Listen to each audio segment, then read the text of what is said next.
Every day, thousands of men and women are risking their lives fighting for our country, many of whom have families back at home that have to carry on without them. And that is the story for one local family who is about to learn just how difficult that service and sacrifice can be. This morning, part 2 in our special In Search Of series. Never be sad. How do you measure the sacrifice of our soldiers? For the Ehlers family of La Crosse, they are about to find out. 1, 2, 3. You see, it is D-Day, departure day, for Navy Reserveman Doug Ehlers, who is being deployed to Kuwait for the next year. It doesn't seem real, does it? They've had 8 months to plan. 8 months with this one looming date. I really hope that can hold it together. You want to be strong for them, you know. You don't want to lose it, but I just don't know. Doug has been in the military for nearly 20 years, but this is his first deployment, and with it comes a mixed bag of emotions. It's like starting a new job. It's a little exciting and nervous for me. Like I said, I've been in the military for this long. I know what to expect on that part of it, and I know how to do my job, but I worry about them. That's the biggest thing. I worry about kind of being the only parent, you know, and kind of the stress and the not being able to tag team that parent role. And so, you know, when I get frustrated or if I've had enough and mommy needs to take a break, you know, I worry about that. I just want to be able to make sure I'm still patient. Sometimes you just don't know what to do. They've done their best to prepare 10-year-old Maggie,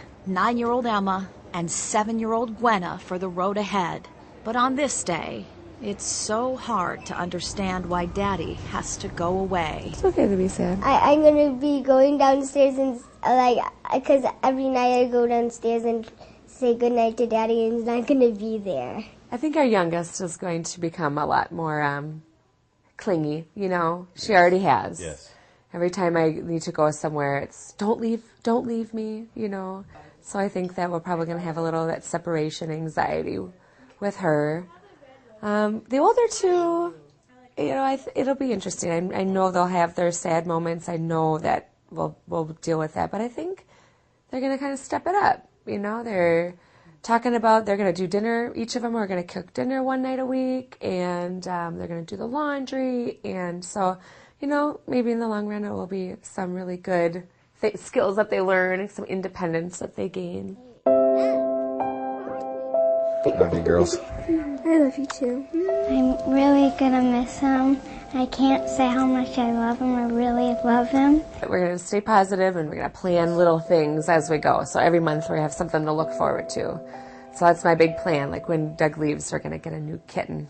Nice. They've really been looking forward to that. So it's kind of like, all right, then, so we'll get the kitten, and what's next? You know, are we going to plan like a camping trip, or we're going to try to, so we can kind of try to just keep looking forward, and, you know, every month, so that's 12 months or 13 months, and then he'll be back.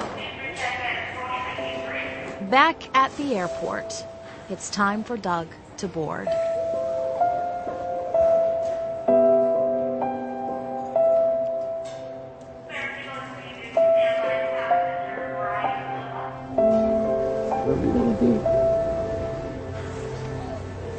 So how do you measure the sacrifice of our soldiers? I love you, Dad.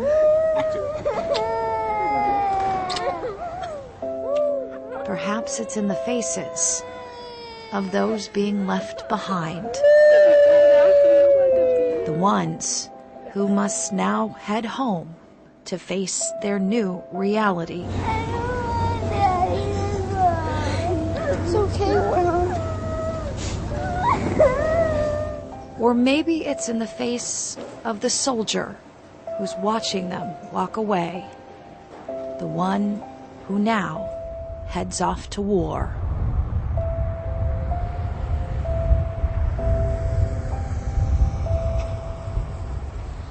Well, Doug is going to spend the next few weeks training. He's in New Jersey, and then he heads to Kuwait. It's a 13-month total deployment, and the Ehlers family has agreed to let us follow them throughout the next year, so be watching for an update on how they are all doing in the months to come. And it's just such a great reminder. I mean, I have to admit that I am in the group of people who you just sometimes forget that every day there's families out there who are waking up, they're missing somebody, they're worrying about somebody, or there's a soldier over there away from their family. family, and it's just that they've been so gracious to let us kind of follow them through this journey. And by the way, I talked to them a couple of days ago. They've got that kitten already. Oh, they got the kitten a couple days after Dad left, and so we'll be checking back in with them in the months to come. We're going to take a break. We'll be right back.